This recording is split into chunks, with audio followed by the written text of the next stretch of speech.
নমস্কার। আগামী শুভ নববর্ষ সবাইকে। এখন চারপাশে একটা সংকটজনক পরিস্থিতি, সবার মধ্যে বিভিন্ন রকম প্রশ্ন যাচ্ছে, কারণ সামনেই ভোট। তাই আজকের আলোচ্য বিষয় সমাজ কল্যাণ। প্রকৃত সমাজ কল্যাণ বলতে স্বামীজি ঠিক কি বলেছেন, এটি আজকের আলোচ্য বিষয়। প্রথমে স্বামীজির প্রণাম মন্ত্রটি একবার উচ্চারণ করে নেই। নমশ্রী জ্যোতিরাজায় বিবেকানন্দ সুরাহে সচ্চিৎ সুখ স্বরূপায় স্বামিনে তাপহারি। প্রথমে ঠাকুরমা স্বামীজির শ্রীচরণে আমার আভূবিলণ্ঠিত ষষ্ঠাঙ্গ প্রণাম। আজকের আলোচ্য বিষয় প্রকৃত সমাজ কল্যাণ, সমাজের উন্নতি বলতে স্বামীজি ঠিক কি বলেছেন।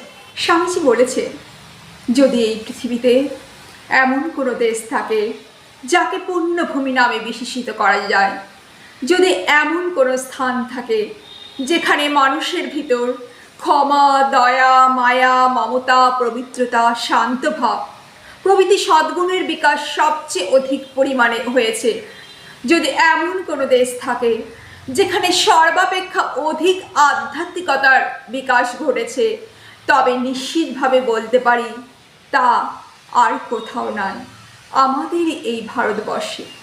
এই ভারতবর্ষে স্বামীজি বলেছেন সবচেয়ে বেশি আধ্যাত্মিকতার বিকাশ ঘটেছে। স্বামীজি বলেছেন আমাদের এই ভারতবর্ষে সবচেয়ে বেশি আধ্যাত্মিকতার বিকাশ ঘটেছে। তাই সমাজের ভিতর যে আধ্যাত্মিকতার শক্তি ক্রিয়া করিতেছে, তাহার বিকাশের ফলে সমাজের শুভ পরিবর্তনগুলি সংঘটিত হইতেছে। এই শক্তিগুলি সুদৃঢ় এবং সুসংগঠিত হইলে সমাজ নিজেকে তদানুরূপ গড়িয়া তুলিবে। স্বামীজি বলেছেন, বাজে সমাজ সংস্কার নিয়ে বেশি ঘাটাঘাটি করো না। প্রথমে আধ্যাত্মিকতার সংস্কার না হলে সমাজ সংস্কার হতে পারে না। স্বামীজি বলেছেন, সংস্কার করিতে হইলে শুধু উপর উপর দেখিলে চলিবে না, একদম ভিতরে প্রবেশ করিতে হবে, মূল দেশ পর্যন্ত যাইতে হবে। ইহাকে বলে আমূল সংস্কার বা প্রকৃত সংস্কার বলিয়া থাকি। ইহাকেই মূল দেশে অগ্নি সংযোগ করো, অগ্নি ক্রমশ ঊর্ধ্বে উঠিতে থাকুক, আবর্জনা পুড়িয়া যাক এবং একটি অখণ্ড ভারতীয় জাতি গড়িয়া উঠুক। স্বামীজি বলেছেন আমাদের ভিতর আধ্যাত্মিকতার জাগরণ বিকশিত করতে হবে, আর সমস্ত বাজে সংস্কারগুলিকে দূরে সরিয়ে রাখতে হবে। সমাজে সংস্কার বলতে তিনি বলেছেন শুধু উপর উপর দেখলে চলবে না, একদম ভিতরে প্রবেশ করতে হবে, মূল দেশে প্রবেশ করতে হবে। আর সেটি হলো আমাদের এই ভারতের প্রত্যেকটি মাটি পূর্ণ। ভারতবর্ষ হলো আধ্যাত্মিকতার মাটি, তাই আমাদের মধ্যে সেই আধ্যাত্মিকতাকে বিকশিত করতে হবে। স্বামীজি বলেছেন, আমি প্রাচ্য পাশ্চাত্যের দেশে অনেক ঘুরেছি, জগতের সম্বন্ধে আমার কিছুটা অভিজ্ঞতা আছে। দেখলাম সব জাতি একটা প্রধান আদর্শ আছে, সেইটি সেই জাতির মেরুদণ্ড স্বরূপ। রাজনীতি কোনো কোনো জাতির জীবনের মূল ভিত্তি, কারো বা সামাজিক উন্নতি, কারো বা মানসিক উন্নতি বিধান, কারো বা অন্য কিছু। কিন্তু আমাদের এই মাতৃভূমির ক্ষেত্রে একমাত্র ধর্মই হলো তার জাতীয় জীবনের মূল ভিত্তি।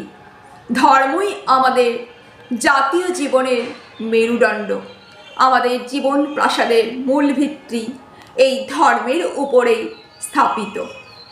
স্বামীজি বলেছেন গীতার উপদেশ অনুসারে আমাদের শুধু কর্ম করিয়া যাইতে হইবে, ফলাফলের চিন্তা একেবারে পরিত্যাগ করিয়া শান্ত চিত্তে অবস্থান করিতে হইবে।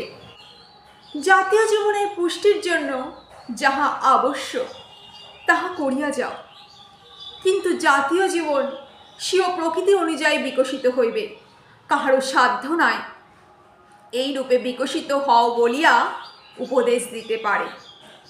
প্রত্যেককেই যেমন নিজের মুক্তির জন্য চেষ্টা করিতে হয়, তাহা ছাড়া উপায় নাই।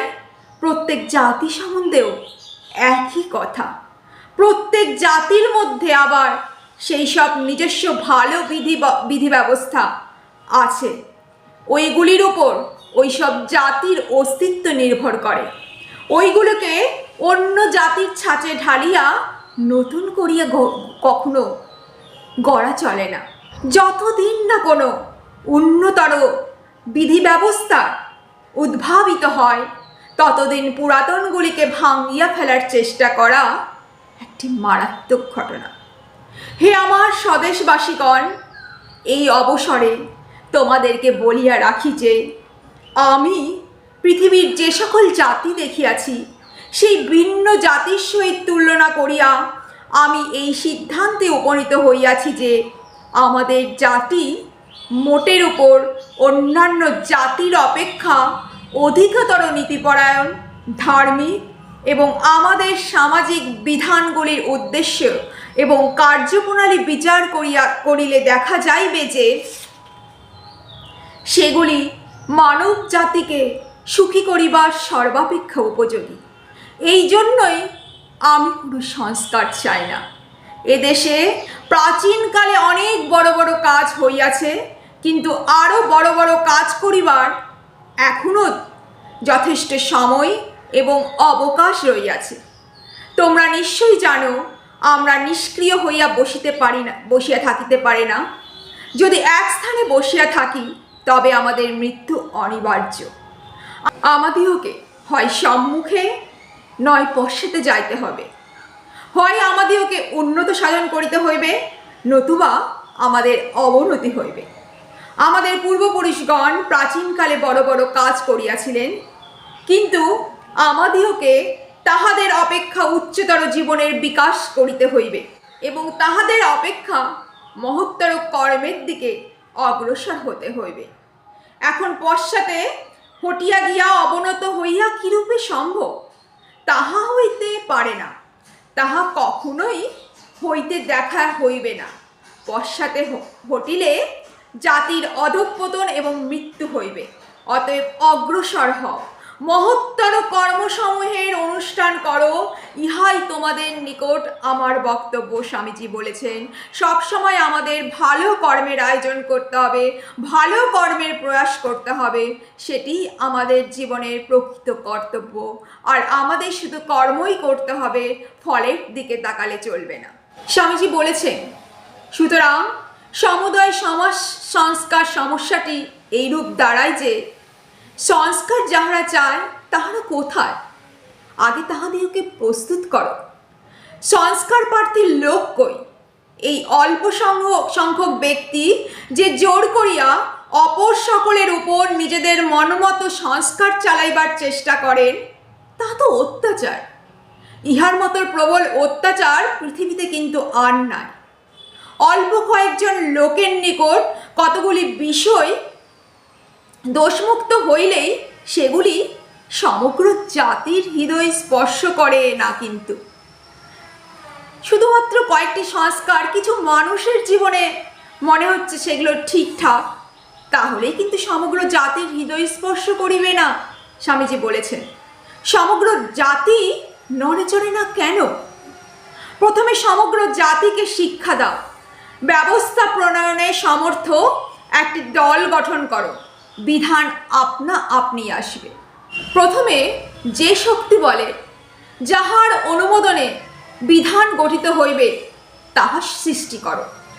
এখন তো রাজারা নয়, যে নতুন শক্তিতে, যে নতুন সম্প্রদায়ের সম্মতিতে নতুন ব্যবস্থা প্রণীত হইবে, সেই লোকশক্তিটা গেল কোথায়? প্রথমে এই লোকশক্তি গঠন করো। সুতরাং সমাজ সংস্কারের জন্য প্রথম কর্তব্য লোকশিক্ষা।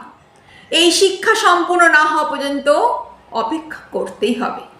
স্বামীজি বলেছেন, ভারতবর্ষের দুটি মহাপাপ, মেয়েদের পায়ে দলানো আর জাতি জাতি বলে গরিবকে পিষে ফেলা। আমার মনে হয় দেশের জনসাধারণকে অবহেলা করাই আমাদের জাতির পাপ। এবং তাই হলো আমাদের অবনতির অন্যতম কারণ। যতদিন না ভারতবর্ষের সর্বসাধারণ ভালোভাবে শিক্ষিত হচ্ছে, ভালোভাবে খেতে পাচ্ছে,